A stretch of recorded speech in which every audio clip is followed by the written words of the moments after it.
to session 29 of our discussion of how the Frankfurt School governance model, sometimes called critical theory or critical inquiry, has become the dominant governance model in the United States. This session continues our discussion of my proposed fourth tenet of the Frankfurt School governance model: reject the media as oppressive. Hopefully, you will recall from our last session that I had hypothesized 3 reasons why we have moved in the direction of rejecting the media as oppressive. As I have considered all the possible factors, my top 3 reasons for our growing rejection of the media are: first, the growing sense that the press, particularly the mainstream press, is biased in all facets of its performance. This perception is exacerbated by the internet and our associated access to unfiltered, though potentially malevolently intended, information that it provides. The distrust of elites that is growing in many parts of our population.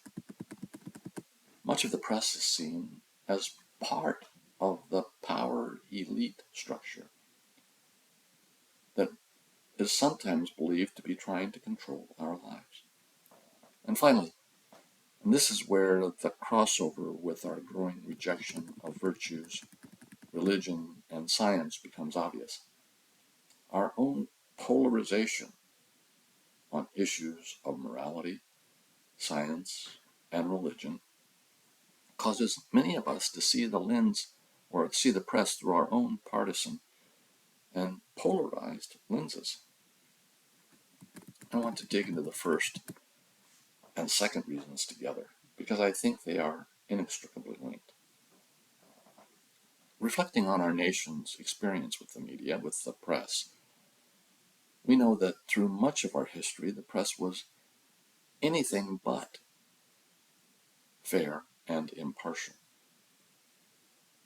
We are all taught in schools the history of what has been called yellow journalism through much of the 19th and early 20th centuries.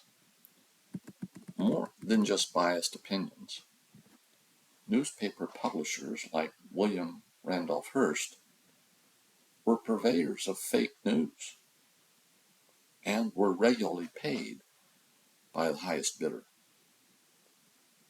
And they were generally accepted by their communities. For much of our history, our press was free but opinionated and willing to create facts.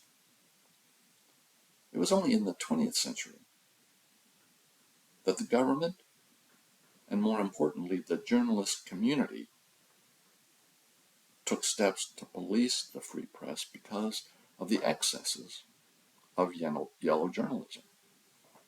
But here's the thing. While our founders would certainly decry the publishing of fake news, they would likely have applauded that opinions were not impartial. Free expression of differing opinions based on facts was exactly what liberals hoped would happen. In my opinion, the general behavior of spreading fake news that we have seen in the past 10, 20, or 30 years is more accurately described as our free press abandoning its professional standards and returning to form, rather than suddenly becoming more corrupt than they have been before. This is likely more a reflection of the explosion of news sources available on the internet than a corruption of the traditional media. Traditional news outlets, like reputable TV and radio channels that were starting to provide news concurrent with the start of government and self-policing efforts in the 20th century, and established newspapers and investigative outlets like the Associated Press, the New York Times, and the Wall Street Journal, which survived those policing efforts, remain both fact-based and opinionated. While these more established and reputable sources are generally moderate and factual, they are also seen as bastions of the elites. These traditional press and investigative outlets draw heavily from Ivy League and other private liberal colleges for their journalists. Mainstream journalism is regularly portrayed, especially by internet news and opinion sources, as elitist know-it-alls who are out of touch with the common person on the street. And I think the common person on the street agrees.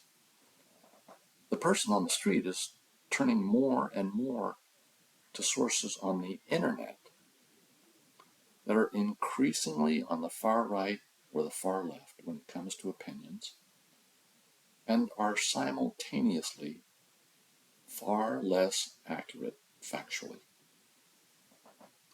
Some of these news sources are willing to knowingly create and present information that has little basis in reality. It is one of the great and diabolical traps of a free press, vital for liberal democracy, but perhaps not considered by our liberal founders, that it is so susceptible to the problem of readers, viewers, and listeners being more inclined to listen to someone that professes opinions that they agree with without real facts than to someone with all the facts expressing an opinion they dislike. It is a problem that has not and seemingly cannot be fixed by the free market, though the media is a huge business, and that democratically elected governments are seemingly disinclined to fix. While it can be hoped that self-policing might fix this problem, I think that is unlikely, since sources on the internet are too frequently and intentionally outside the professional journalist community. Thus, we find ourselves in the undesirable position of being dependent on us, the cause of the problem, to fix the problem we caused.